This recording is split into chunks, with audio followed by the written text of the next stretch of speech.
juga anggota dewan, kalau di demo kau hadir kok. Saudara dipilih bukan di lotre. Meski kami tak kira siapa saudara. Jangan Islam ketika kau di masjid, tapi melempar orang ketika unjuk rasa. Jangan Islam ketika puasa, mampu kau tahan emosimu, tapi kau unjuk rasa, kau bakar kantor perwakilan rakyatmu. Jangan kau mengaku Islam ketika kau pergi melentar 3 jumroh ketika menunaikan ibadah haji, tapi kau pilih anggota DPR yang sogok kamu.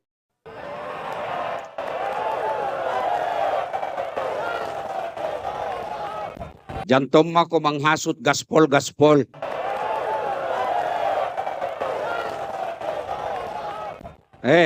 Kau dengar ini ayat yang saya baca. Setiap saya ceramah pasti saya baca ini ayat. Coba semua lihat ceramah saya. Pasti saya baca ayat ini. Wahai orang-orang yang beriman, masuklah engkau ke dalam Islam secara sempurna. Bukan Islam pencitraan. Bukan Islam politik. Bukan Islam pilcaleg. Bukan Islam pilkada. Islam kau secara total. Dan janganlah engkau ikuti langkah-langkah setan. Ketika kau unjuk rasa, setan bilang, ambil kau batu, ambil kau batu, ambil kau batu. Setan itu. Jangan kau ikuti langkah-langkah setan. Karena sesungguhnya, dengar ini. Sesungguhnya setan itu musuh yang nyata bagi kalian. Musuhmu bukan polisi. Musuhmu bukan tentara. Musuhmu bukan ASN. Musuhmu bukan anggota dewan. Musuhmu adalah setan yang bisa jadi wujudnya manusia. Hei anak muda. Jangan kau musuhi polisi. Kalau hilang motormu siapa kau cari? Polisi toh? Apa? Kau cari ustad? Ustad aja hilang motornya. Ayo. Ibu-ibu. Ada yang serang motormu? Ada yang rusak mobilmu? Siapa kau cari? Polisi. Ibu-ibu hilang suamimu, siapa kau cari? Jantung mau kau cari polisi. Iya toh? Iya. Kalaupun ada polisi, kau melanggar. Kau tidak lihat di rambu-rambu. Saya lihat apa? Kenapa melanggar? Saya tidak lihat apa. Kenapa kau tidak lihat saya? Sembunyi di tikungan. Mana surat-suratmu? Mana surat-suratmu? Ini Pak. Lengkap, ku tilang kau. Kenapa kau tilang saya? Kau pembohong. Maksudnya apa? Itu motormu Honda, jaketmu Yamaha. Itu polisi film India. Kalau polisi Indonesia mengayomi, melindungi, dan melayani masyarakat. Kau juga polisi, jangan kau musuhi masyarakat. Kenapa? Masyarakat yang bayar gajimu melalui pajak. Kau juga polisi, jangan musuhi ulama. Kenapa? Karena kalau mati kau siapa bungkus kau? Kau juga rakyat, jangan musuhi tentara. Kenapa? Karena kalau ada yang tembak negaramu, bukan petani yang maju, tentara duluan. Kau juga anggota dewan, kalau di demo kau hadir kok.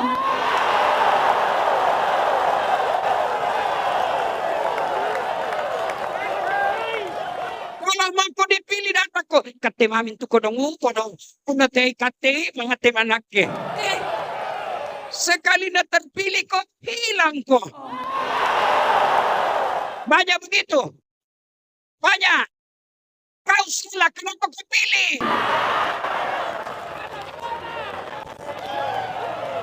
Iya toh?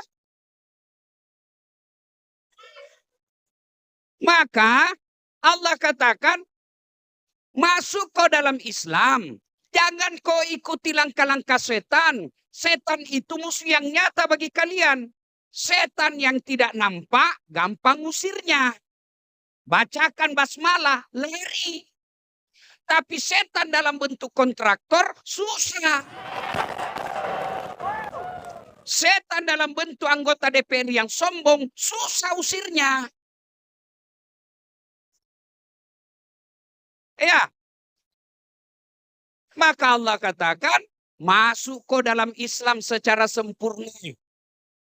Ya, dan janganlah engkau ikuti langkah-langkah setan, karena sesungguhnya setan itu musuh yang nyata bagi kalian. Waqala idzan bismillahirrahmanirrahim. Innallaha wa malaikatahu yusalluna 'alan nabi. Ya ayyuhalladzina amanu sallu 'alaihi wa sallimu taslima. Sadaqallahul adzim, maha benar Allah dengan segala firman-Nya. Bapak Ibu, saudara-saudara sekalian, teristimewa yang kita hormati, Bapak Wali Kota Kota Makassar beserta istri. Bapak Wali Kota Makassar pada zamannya, Pak Ilham Arif Sirajuddin. Nah, Ibu Bapak saudara-saudara sekalian, yang saya hormati Forkopimda, ada Pak Sekda, ada Pak Ketua DPR, ada Pak Arya, Kombes, mudah-mudahan jadi jenderal segera. Kapolres Tabes, ada Pak Kajatri, Kota Makassar. Beliau ini sangat santun.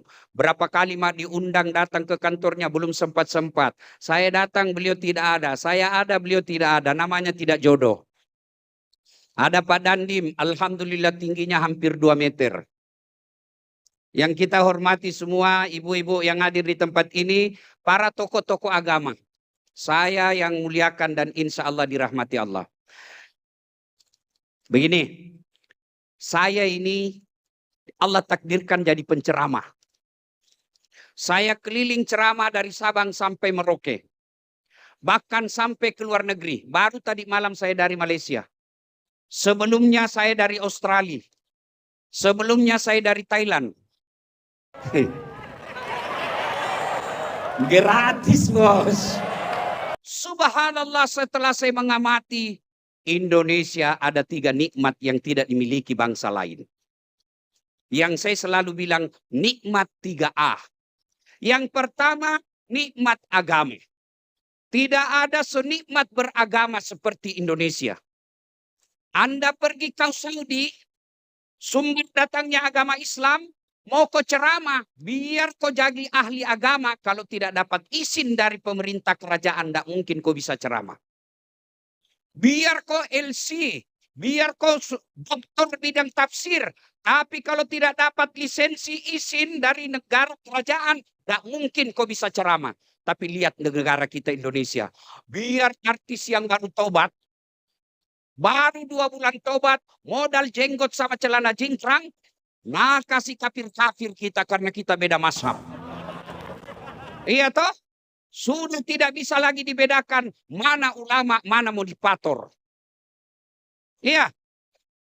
Luar biasa kita beragama di Indonesia. Jangan dulu jangan Australia, jangan Saudi. Ini mau negara tak paling tetangga tak, jiran namanya, jiran Malaysia. Di Malaysia, saudara-saudara, kamu mau bikin masjid, biar kau banyak duitmu, kau mampu bangun sendiri, tidak mungkin tanpa izin dari kerajaan. Di Indonesia, cari kau masjid yang ada izin bangunannya. Jangan kau ketawa, serius kah ini? Iya toh? Masya Allah. Kau pergi ke Brunei, negara Islam. Brunei itu dia deklarasikan negara Islam. Kau mau bikin pesantren, gak mungkin kalau tidak ada izin dari raja. Di Indonesia, ada rumahmu kosong, kumpul anak-anak mengaji. Jadi lagi pesantren TKTPA. Coba lihat di Indonesia. Hebatnya di Indonesia, puasa, nak kasih libur kok, awal dan akhir. Sholat, tak pernah kau dilarang. Bahkan semua kabupaten ada namanya Masjid Agung. Masjid Agung itu dibiayai oleh pemerintah kabupaten. Masjid Raya dibiayai oleh pemerintah provinsi. Istiqlal dibiayai oleh negara. Coba. Masya Allah. Apa Pi? Haji dikasih ke subsidi. Ditambahi uangmu. Difasilitasi. Kalau seperti Saudi, di Iran, Irak, dia datang sendiri urus Yalemo. Kita diurus. Bahkan sebelum pergi haji, pemerintah 3 bulan sebelumnya sudah pergi ke sana. Ada yang pergi betul-betul serius, ada yang pergi jalan-jalan. Iya toh?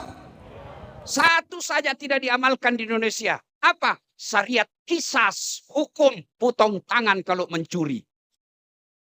Kenapa? Karena kalau dilaksanakan potong tangan mencuri, habis tangannya anak-anak Indonesia yang mencuri. Terutama itu yang dari mereka. Kau tahu mencuri tonjak biasa. Apa mencuri? Listrik? Apa? Maka tidak dilaksanakan itu. Tapi kalau ada orang bilang negara Indonesia ini togut, negara ini tidak Islami, ayo suruh belajar kembali agama Islam. Agama Islam di Indonesia sangat luar biasa. Begitu hebatnya diberikan kebebasan dalam beragama, hanya ada di Indonesia yang mengaku nabi, ada pengikutnya. Coba kok, hebat memang kita ini negara rata. Bahkan baru-baru, lu lihat itu di medsos toh, dia bisa telepon Tuhannya. Inilah negara kita, Pak. Begitu bebasnya kita beragama. Namanya nikmat agama. 2. Nikmat alam. Pak Goje. Pernah mau gue tanah suci? Tapi nu lihat jadi di televisi toh? Ibu-ibu, pernah pindah tanah suci? Bilang kau saja pernah. Lihat itu dari Makkah ke Madinah, Madinah ke Mekah, Jeddah ke Mekah, Jeddah ke Madinah, lihat itu. Kiri kanan kau naik mobil, kanan gunung. Gunungnya coklat. Tidak seperti gunung bawah karaing, hijau. Sebelah kanan padang pasir, tidak ada padang rumput. Coba lihat. Coklat, gersang. Kalau di sini ada badai angin topan, di sana badainya badai pasir. Gersang, bos. Coba, alamnya di sana gersang. Makanya banyak orang-orang Arab datang ke Bogor, datang ke Bandung, hanya mau pergi lihat gunung yang hijau. Dia keluarkan uangnya sampai ratusan juta. Hanya mau melihat gunung. Kamu rakyat Indonesia, orang Sulawesi Selatan, nggak perlu kau keluar uang kalau mau lihat gunung. Cukup kau keluar ada di gunung di depanmu. Apa? Coba lihat lagi. Australia datang ke Bali, keluar duitnya ratusan juta. Dia tinggalkan pekerjaannya, datang hanya untuk lihat apa? Lihat sawah yang bertumpuk-tumpuk. Kalian orang Indonesia tidak perlu keluar uang kalau mau lihat sawah. Pergi kau saja di Bajeng, pergi di Limbung, pergi di Maros. Sawah kau buka, sawah semua di situ. Meskipun kita krisis pangan.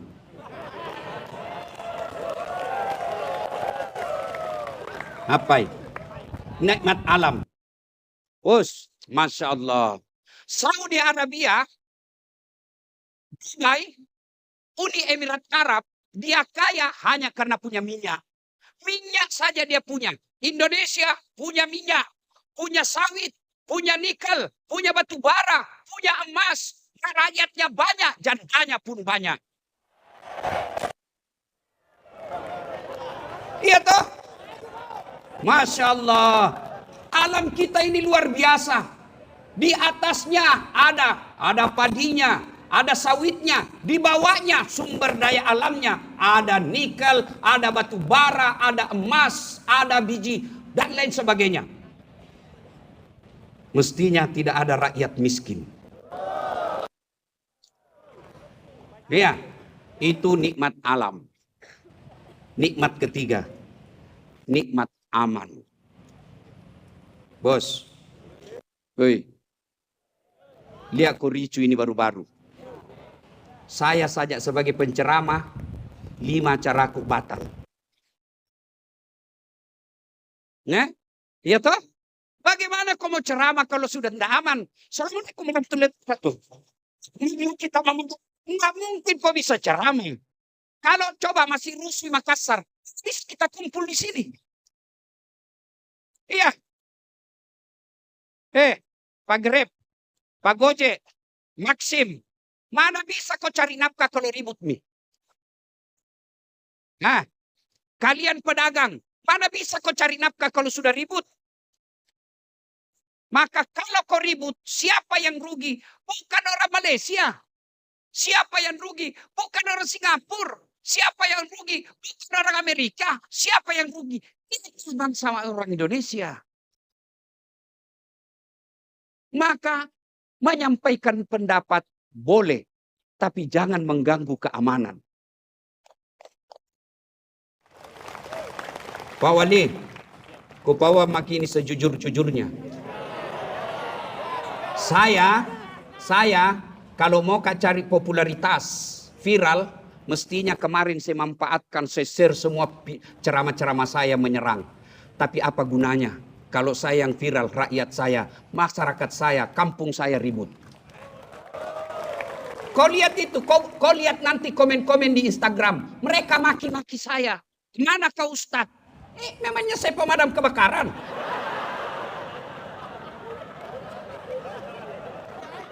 Kenapa kau diam? Memangnya saya aparat hukum. Kalau negara ini rusak, bos, bukan ulama, tapi karena undang-undang. Siapa yang bikin undang-undang? Anggota DPR. Kami ini hanya dakwah, bukan memberi hidayah. Dia bilang temanmu itu anggota DPR. Memang temanku, tapi tidak mungkin saya tarik telinga aja kok begitu. Tidak mungkin toh. Jangan ketawa, saya serius ini. Ayo. Maka, ayo saudara-saudara sekalian, 3 nikmat ini. Nikmat agama, nikmat alam, nikmat aman, mesti kita jaga. Karena kalau hilang ini nikmat, maka kalau kita tidak jaga, kita sendiri rakyat Indonesia yang rugi. Ada yang komen dari Australia, dari Inggris, dia bilang beda di sini. Saya bilang, bos, jangan tongko bandingkan antara langit dan sumur bor. Itu Australia sudah 300 tahun dia mandiri. Kita baru 80 tahun ganti-ganti model. Soekarno lain kepemimpinannya, Soeharto lain lagi, masuk lagi Habibie lain lagi, masuk lagi Gus Dur lain lagi, masuk lagi Megawati lain lagi, masuk lagi siapa itu Jokowi lain lagi. Ku pancing Jakob. Kalau mentona tunggu ya sana ini.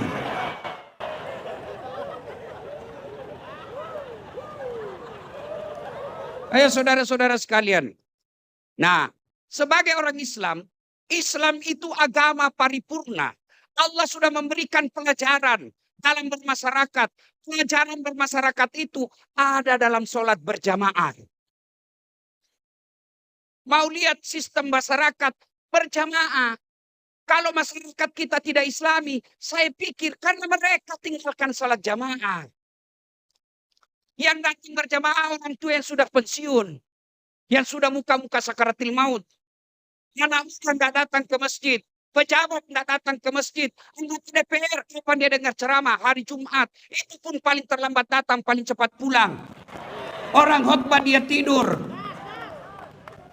Saya biasa pikir, bagaimana pejabat kita tidak begitu? Mereka tidak pesantren, tidak pernah dapat ilmu agama secara mendasar. Kemudian yang dikelilingi penjilat. Mereka dikelilingi staf ahli yang penjilat. Cocok ini Pak, cocok. Yang ini. Sangin patolo-tolo. Masukku saya tuh, kan kamu dikasih staf ahli. Staf ahli itu kan 5. Oke lah, kau pakai itu sepupumu. Kau pakai tim suksesmu itu 4. Kasih kau juga staf ahlimu 1 ahli agama supaya nasihati kau. Bagaimana mau baik agamamu? Nggak pernah kau dengar ceramah. Nggak pernah kau pesantren. Nggak pernah kau sekolah agama. Nggak pernah dengar dakwah. Di sekelilingmu hanya cinta dunia. Kau lihat pangkatnya orang. Kau lihat rumahnya orang. Kau lihat bangunan rumahnya orang. Di sekelilingmu orang-orang nggak paham agama. Kapan kau dengar agama? Apa agama tidak penting? Bodoh kalau ada orang bilang agama tidak penting. Kenapa? Kita Pancasila yang mendirikan negara Republik Indonesia ini, yang mengikat negara kita. Pancasila. Yang pertama apa? Itu pesan moralnya dari leluhur kita. Kalau mau maju Indonesia, agama jangan kau tinggalkan. Kalau mau bikin undang-undang tidak pernah ditanya ahli agama. Bagaimana menurut Islam? Apakah itu diskriminasi? Tidak. Tidak diskriminasi. Apakah itu membeda-bedakan? Tidak. Panggil semua ahli agama. Ajak ngomong. Bagaimana ini kalau pajak naik? Menurut Islam bagaimana?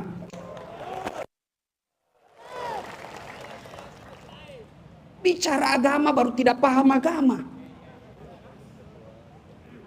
Kalau tidak paham agama, jangan komentar agama. Bilang saja, saya tidak tahu soal agama. Tanya sama ahlinya. Saudara-saudara sekalian, nah coba lihat berjamaah. Depan apa namanya? Apa namanya? Apa? Imam pernah tidak salah? Pernah tidak salah? Pernah. Iya toh? Kalau kau bilang tidak pernah, berarti tidak pernah aku berjamaah. Imam ada salahnya. Kadangkala apa? Salah sambung. Dia lupa ayatnya. Itu maknanya manusia, imam saja, pemimpin agama saja salah ngomong, apalagi manusia. Imam mestinya dia ruku, dia pergi sujud. Pernah kejadian begitu? Pernah. Padahal rakyatnya satu masjid, itu pun sama agamanya, menghadapnya yang sama. Kemudian tidak punya kepentingan. Bagaimana lagi namanya pemimpin negara?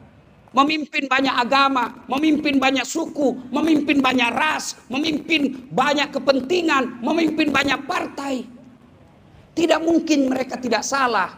Maka ketika salah imam, jangan ikuti yang salah. Di belakangnya imam ada namanya muballaghah. Ini imam, kanan, ini. Ini kanan muballaghah. Terus ini kanan muballaghah.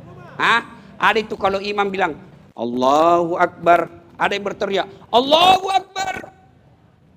Sami Allahu liman hamid. Rabbana lakal hamd. Jadi kana muballaghah. Berasal dari kata muballigh. Apa itu? Yang menyampaikan, bicara. Siapa ini muballaghah? Anggota DPR. Kalau imammu salah, jangan kau diam. Saudara dipilih bukan di lotre. Meski kami tak kenal siapa saudara.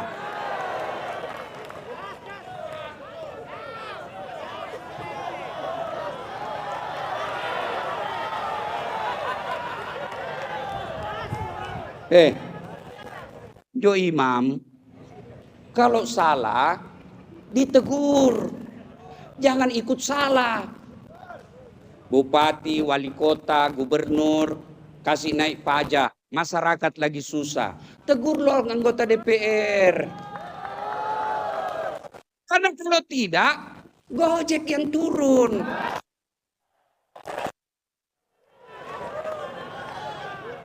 Kan ada tuh namanya tahap-tahapnya. Ya kan? Anggota dewan, bicara kok kamase. Karena memang kamu digaji dan dipilih untuk bicara. Tapi bagaimana mau bicara kalau dia sendiri tidak bisa ngomong?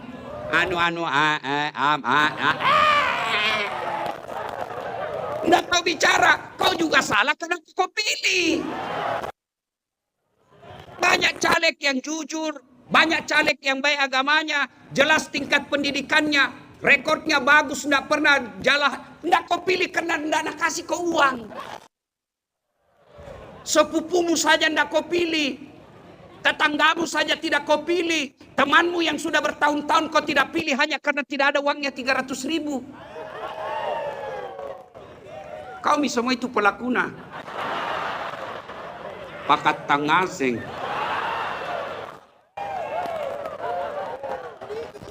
Maka yang baik kita saling memereksi. Salah imam, diluruskan. Jangan kita ikut. Namanya satu gerbong salah. Anggota dewan ngomong. Kewajibanmu cuma ngomong. Dia mau dengar. Tanggung jawab di hadapan Allah selesai. Saya bilang sama anggota dewan. Keliru saudara-saudara sekalian. Habis duitmu miliaran. Lalu kau tidak gunakan untuk masuk surga. Bohong anggota dewan kalau tidak miliaran uangnya keluar. Bohong. Makin tinggi dewan pusat makin banyak keluar uang. Tidak ada kira-kira di bawah 10 miliar. Masa 10 miliar uangmu habis kau tidak pakai masuk surga? Bagaimana caranya masuk surga? Kau bikin peraturan yang membuat orang gampang cari nafkah. Yang membuat adik-adik kita gampang cari sekolah. Yang membuat adik-adik kita terpelihara dari akhlak yang akhlaknya baik. Kalau itu undang-undang diamalkan, meskipun kamu sudah jadi tulang belulang, amalmu telah mengalir. Karena itulah yang disebut dalam Islam amal jariah.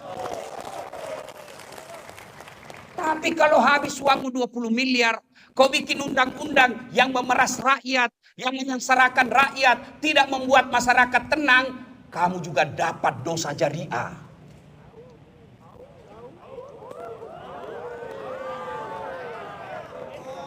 Maka gunakan. Ayo, tapi kalau kau tegur orang, belajar dalam agama. Kalau salah imam, tidak kau bilang, salah kau imam. Tidak kau bilang, dongo ini. Tidak, tapi gimana caranya? Apa diucapkan?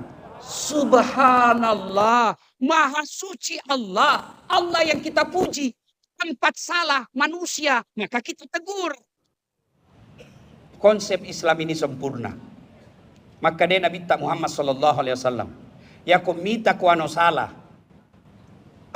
Telu carana. Kalau kau melihat kebatilan, kata Nabi, yang pertama, cegahlah dengan tanganmu. Apa ini tangan? Bahasa simbol. Apa ini? Kekuasaan.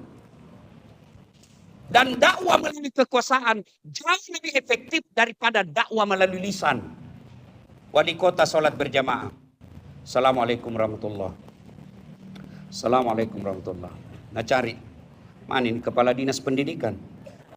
Nggak pernah tong kuliah ini dinas pendidikan datang salat berjamaah. Ajudan telepon Pak Kadis. Nah cari ki Pak Wali Kota. Nggak pernah ki bede dilihat pi salat jamaah. Besok belum piasan ada itu Pak Kadis di masjid. Itu namanya dakwah melalui kekuasaan. Kapolres, saya dakwah saudara-saudara sekalian. Jangan mabuk, jangan narkoba. Marah anak muda nak kasih kempes mobilku. Tapi kalau Kapolres Tabes, rahasia narkoba 1 malam selesai.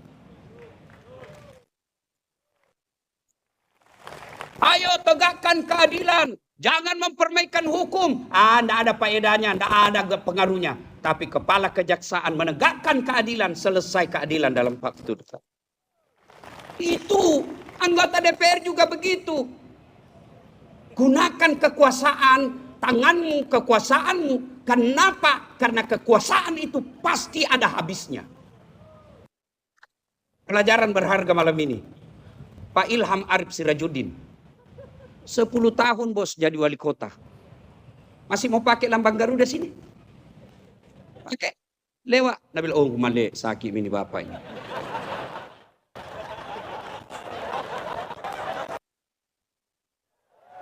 Iya toh? Iya. Maka apa yang tinggal? Perda dan amal-amal kebaikan yang telah dilakukan. Pak Api dan Ibu Melinda. Allah berikan kekuasaan sekarang. Tidak semua dikasih. Pak Ketua DPR, berapa Bapak kalah ikut caleg. Tapi tidak semua Allah kasih. Nah pilih ki, maka gunakan itu untuk amal kebaikan. Nah, saudara-saudara sekalian, ketika imam salah, kita tegur. 1, kekuasaan. 2, bil lisan. Dengan lisan. Siapa lisan ini? Inilah tugasnya para pendakwah. Tapi kalau kau dakwah, jangan memaki-maki karena tidak pernah diajarkan Nabi. Jangan menghina, apalagi menghina agama orang lain. Dakwah menjejukkan. Makanya saya lihat misalnya dakwaku. Gaspol, tapi tidak ada orang marah. Iya toh?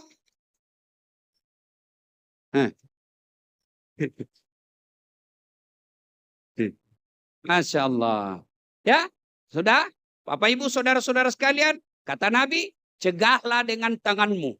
Tidak bisa kau punya kekuasaan, cegah dengan lisanmu.